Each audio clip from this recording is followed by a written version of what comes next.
देखिए, हम तो मोदी जी का धन्यवाद करना चाहते हैं। जिस तरह उन्होंने 3 तलाक पर हमारी मुस्लिम महिलाओं को प्रोटेक्शन दी है, उनकी सुरक्षा के लिए उनको तलाक से बचाया है। जिस तरह धारा 370 हटाकर उन्होंने मुसलमानों को सुरक्षा दी है, उसी तरीके से ये जो अधिनियम आ रहा है, वक्फ का अधिनियम, इसमें संशोधन की बात है। संशोधन करने के बाद में ये वक्फ का एक्ट लागू होगा।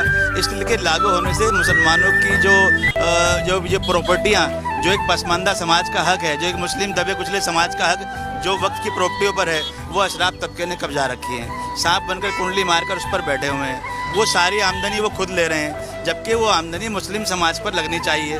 वक्त पर हक किसका होता है? यतीमों का, मिस्कीनों का, गरीबों का उनका हक होता है, तो उनको वो ज़मीनें मिलनी चाहिए। लेकिन इनके पेट में दर्द हो रहा है कि ज़मीनें हमारे हाथ से चली जाएंगी। विपक्ष है, उसके पेट में दर्द हो रहा है कि जब मुसलमानों के हित में मोदी जी काम करेंगे तो मुसलमान वोट भी उनकी तरफ जाएगा। जिस तरह अभी चुनाव में, दिल्ली के चुनाव में मुसलमानों ने जो है वोट किया है, रेखा गुप्ता जी को मुख्यमंत्री बनाया है, तो इनके पेट में दर्द होना तो जायज़ है कि मुस्लिम वोट बैंक खिसक रहा है।